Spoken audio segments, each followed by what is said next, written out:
They painted you as the villain in a story they wrote out of fear, not fact. And for a while, some people believed them. They wanted to believe them, because it's easier to digest a lie when the truth demands too much courage. But now, something's shifted. There's a crack in their story. The audience is turning their heads. And the person they tried to erase is still here, standing, unbothered and dangerously silent. Someone's panicking. You can smell the fear behind their words. You can see the sweat behind the fake smiles. Their voice is louder, but not because it's strong. It's because it's scared. They know time's running out. They know the truth doesn't need a microphone. It just needs one moment of clarity, and now everyone's watching. Because you're not who they said you were. You're not the mess they tried to make you into. You're not the mistake they hoped you'd become. You're the exact opposite.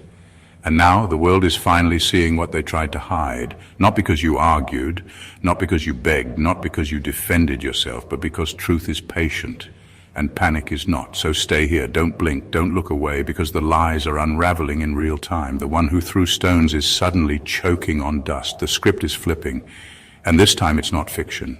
Let's talk about what really happened. Let's talk about how truth moves differently. Let's talk about what happens when the wrong one starts shaking, because the right one just walked in. Number one, they didn't misunderstand you. They studied you, then lied.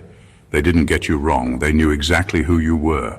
They watched closely, listened carefully, studied your every move, not to understand you, but to build a case against you.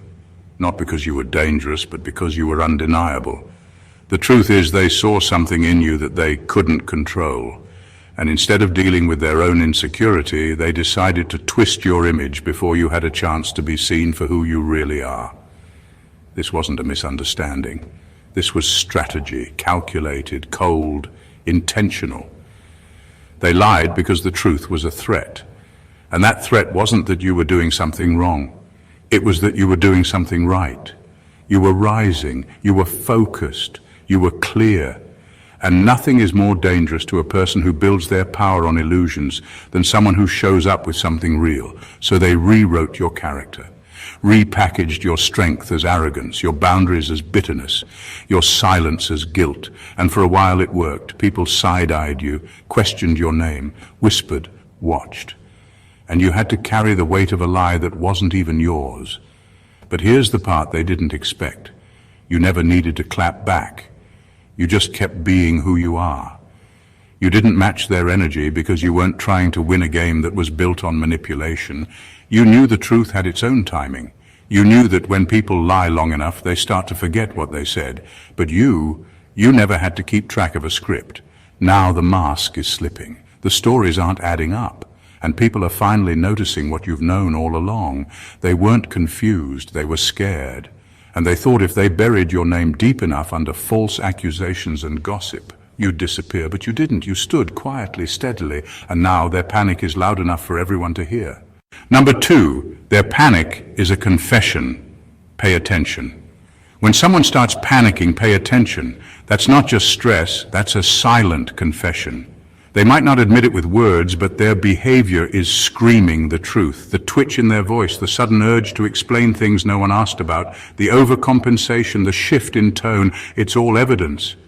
Panic is what happens when lies can no longer hold their shape, and the truth starts getting too close for comfort. They're not unraveling because of something you said. It's because of what you didn't say. You didn't react the way they hoped. You didn't fall apart. You didn't break. And that calm of yours, it's louder than any argument you could have thrown. It's driving them insane, because now they're not just fighting the truth, they're fighting time. And time always favors the one with nothing to hide. They thought they could control the narrative. They thought they could paint you a certain way, and people would believe it forever. But here's the thing. Panic has a way of exposing people. It's clumsy, it's loud, it trips over its own lies. And now their behavior is raising more questions than anything they ever said about you.